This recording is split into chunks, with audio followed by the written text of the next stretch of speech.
साथियों नमस्कार, कैसे हैं आप सब लोग। मजामा केम छो कसा आहेस। आप सबको जय श्री राम, जय बालाजी की, जय खाटू श्याम जी की।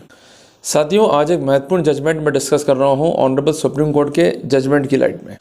साथियों जजमेंट है 29/11/2024 का, हालांकि इंटरिम ऑर्डर है पर बड़ा ही महत्वपूर्ण आदेश है अक्यूज के अधिकारों की रक्षा के लिए। साथियों जजमेंट जो है प्रोनाउंस हुआ है in a case titled as Satish Kumar Ravi बनाम स्टेट ऑफ झारखंड। साथियों इस मामले में नो कॉर्सिव एक्शन को लेकर काफ़ी गंभीर टिप्पणी ऑनरेबल सुप्रीम कोर्ट ने की है और ये स्पष्ट किया है कि अगर ऐसे आदेश हैं तो वहाँ पर दायित्व क्या होगा पुलिस का और अधिकार क्या होंगे आरोपी के। साथियों अक्सर क्या होता है कि जब भी कोई एफआईआर कटती है और वह एफआईआर गलत है तो हम लोग मूव करते हैं एंटिसिपेटरी बेल के लिए या क्वेश्चन के लिए। कई बार ऐसा होता है कि कोर्ट जो है आदेश पारित करता है कि no coercive action is to be taken, तो वहाँ पर हमारे अधिवक्ता हमें कहते हैं कि घबराने की कोई ज़रूरत नहीं है, आपके खिलाफ जो है कोई एडवर्स एक्शन नहीं होगा, आप अरेस्ट भी नहीं होंगे और इवन चार्जशीट भी जो है पेश नहीं होगी। तो उनकी एडवाइस बिल्कुल ठीक है।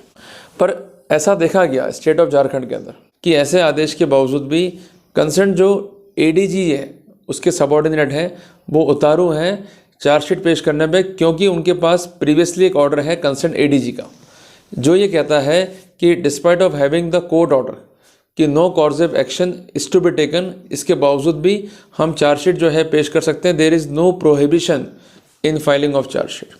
और क्या कहता है clause, if the court passed a verdict that no coercive action is to be taken there will be no prohibition in filing of chargesheet. तो ऐसा लगता है कि जो ये आदेश है वो किसी भी रूप में रूल ऑफ लॉ के रेस्पेक्ट में तो नहीं बना है। कंसर्न एडीजी ये मान के बैठे हैं कि अगर कोर्ट का आदेश भी है तो हमें उससे नहीं डरना है, हमें वहाँ नहीं रुकना है और हमें सिर्फ और सिर्फ फाइल करनी है तो चार्जशीट। साथियों rule of law is a dynamic concept, its drive its authority from article 21 of constitution of India जो कि जुड़ा हुआ है आपके right to life and liberty से। और कानून क्या कहता है कि कोई भी आपका ये अधिकार जो जुड़ा हुआ है आपके ज़िंदगी से, मीन्स राइट टू लाइफ से और राइट टू लिबर्टी से, तो उसको छीनने के लिए जो प्रोसेस है वो होना चाहिए ड्यू प्रोसेस, मीन्स ऐसा प्रोसेस जो कि लॉ के द्वारा नोटिफाइड है, लॉ के द्वारा रिकॉग्नाइज्ड है। अगर ऐसा नहीं है तो किसी भी रूप में हम एक डेमोक्रेटिक कंट्री की संकल्पना भी नहीं कर सकते। डेमोक्रेटिक कंट्री के सर्वाइवल के लिए रूल ऑफ लॉ को भी जो है सर्वाइव कराना होगा। पर कई बार ऐसा होता है कि despite of having the court order police जो है कोर्ट के ऑर्डर की रेस्पेक्ट नहीं करती, उसको डिसोबे करती है और अल्टीमेटली अक्यूज को जो है प्रॉब्लम्स को फेस करना होता है।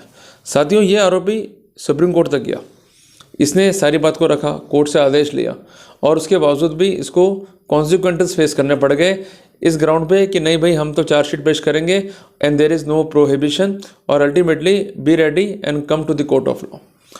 जैसे ही सूचना मिलती है आरोपी को तो आरोपी का विश्वास जो है उसके एडवोकेट के प्रति डगमगा से रहता है कि सर आपने तो कहा था कि ऑर्डर पक्ष में हो गया है, अब there is no need to worry, अब कॉर्सिव एक्शन में नहीं होना है, तो फिर ये पुलिस मुझे क्यों फ़ोन कर रही है, बार बार क्यों बुला रही है और क्यों कह रही है कि आप कोर्ट में आ जाना, we will file the chargesheet. Clear है बात, ये प्रैक्टिकल अप्रोच है। तो साथियों यहाँ पर कोर्ट ने जो कंसर्न ऑफिसर्स थे जो कि कल्प्रिट हैं इस केस में उनको तलब कर लिया, जो थे कंसर्न डीवाईएसपी, कंसर्न एसएचओ और कंसर्न आईओ।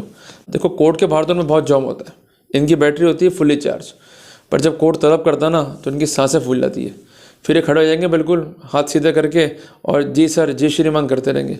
अरे भाई पहले ही रेस्पेक्ट कर लो कोर्ट के ऑर्डर्स का, कोर्ट क्यों बुलाएगी आपको। पर चूंकि ये रेस्पेक्ट नहीं करते हैं, अपने आप को खुदा मान लेते हैं, रूल ऑफ लॉ से ऊपर मान लेते हैं, अल्टीमेटली आरोपी को फेस करना पड़ता है। और जब आरोपी एक अच्छे पिटिशन के साथ कोर्ट में पहुंचता है और कोर्ट जो है मामले को करती है एडजुडिकेट, तो वहाँ पर ऐसे आदेश जो है देखने को मिलते हैं। तो इंसेप्शन पे ये लोग भी गलत नहीं है, इनके पास पावर कहाँ से आई, एडीजी पुलिस के आदेश से, जिसमें ये साफ है और आदेश है 15/4/2011 का कि अगर कोर्ट ने ऑर्डर पारित कर भी दिया है that no coercive action is to be taken then there is no need to worry, there is no provision in filing of chargesheet. तो कोर्ट ने कहा भाई ये नहीं चलेगा, ये ऑर्डर अपने आप में ही इलीगल और गैरकानूनी है, क्योंकि हमने जब आदेश पारित कर दिया है that no coercive action is to be taken means you are not suppose to file any chargesheet till are further orders. और कोर्ट ने स्पष्ट किया कि अभी तो आपको छोड़ रहे हैं, पर अगर आइंदा किसी ने भी गलती ऐसी करी means if chargesheet is filed by relying on clause number 3 of letter जो कि है 15/4/2011 का और ऐसी स्थिति में जहां कोर्ट के डायरेक्शन है that no coercive action would be taken, तो जो कंसर्न एयरिंग ऑफिसर होगा वो जिम्मेदार होगा अंडर द कंटेम्प्ट जुरिडिक्शन। तो इतना बड़ा प्रहार किया है पुलिस व्यवस्था पे ऑनरेबल सुप्रीम कोर्ट ने कि उनका कहना यह है कि अगर कोई आदेश है हमारे, उसको अपने बाईपास करते हुए जो पुलिस की हायर अथॉरिटी है उनके आदेशों को मानते हुए अगर आपने कोई भी ऐसा एक्शन ले लिया जो अक्यूज़ के अधिकारों को प्रभावित कर रहा है और हमारे ऑर्डर के अगेंस्ट है, तो वहाँ पर एयरिंग ऑफिसर जो है वो जिम्मेदार होगा।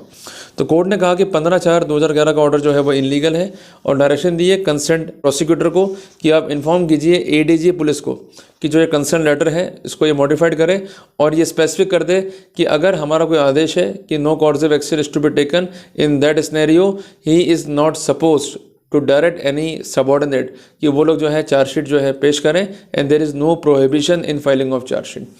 कोर्ट ने जो एयरिंग ऑफिसर से उनसे भी जो है एपोलॉजी लिया, उन्होंने अपनी एपोलॉजी दी जो कि अनकंडीशनल थी। उसके बाद कोर्ट ने उनको माफ़ कर दिया इस डायरेक्शन के साथ में कि आइंदा ऐसा मत करना। तो ये फैसला जो है हमें सिखाता है 5 महत्वपूर्ण बातें। सबसे पहली बात, नो कॉर्सिव एक्शन जो है ये एक महत्वपूर्ण आदेश है कोर्ट का, ये पारित कर सकता है honourable high court, even honourable supreme court. But ऐसा आदेश होने के बावजूद भी अगर चार्जशीट पेश होती है तो एयरिंग ऑफिसर जो हैं वो जिम्मेदार होंगे। दूसरी बात यह है कि नो कॉर्सिव एक्शन एक इम्पॉर्टेंट आदेश है, अक्यूज़ के अधिकारों को रक्षित करने के लिए इन्हें बाईपास नहीं किया जा सकता। नंबर 3, अगर कन्फ्लिक्ट है कोर्ट के आदेश में और पुलिस के जो हायर अथॉरिटी है उनके आदेश में, तो कोर्ट का आदेश जो है प्रिवेल करेगा। चौथी इंपॉर्टेंट बात, पुलिस को कभी भी एंग्जाइटी में एक्ट नहीं करना है, इस तरह से एक्ट नहीं करना है कि वो अक्यूज़ के अधिकारों को प्रभावित करने जा रही है। अगर डाउट है तो क्लेरिफिकेशन जो है ले लीजिए अपने हायर अथॉरिटी से। अगर आप नहीं ले रहे हैं तो ये हायर अथॉरिटी जो है पीछे हट जाएंगी, अल्टीमेटली मरना आपको ही पड़ेगा। और 5वीं इंपॉर्टेंट बात है कि पुलिस अगर इस तरह से आपको तंग करती है, परेशान करती है, तो वहाँ पर रेमेडी है अंडर कंटेम्प्ट ऑफ कोर्ट, जो कि इस व्यक्ति ने अवेल करी, अल्टीमेटली इसको राहत मिल गई। तो जब तक कोई स्थिति क्लियर नहीं है तब तक आप राहत की स्थिति भी महसूस नहीं कर सकते। तो राहत चाहिए तो वर्कआउट भी उस हिसाब से जो है करना पड़ेगा। तो जल्दी मिलते हैं फिर अपन एक नए टॉपिक के साथ। टिल देन, जय हिंद, जय भारत।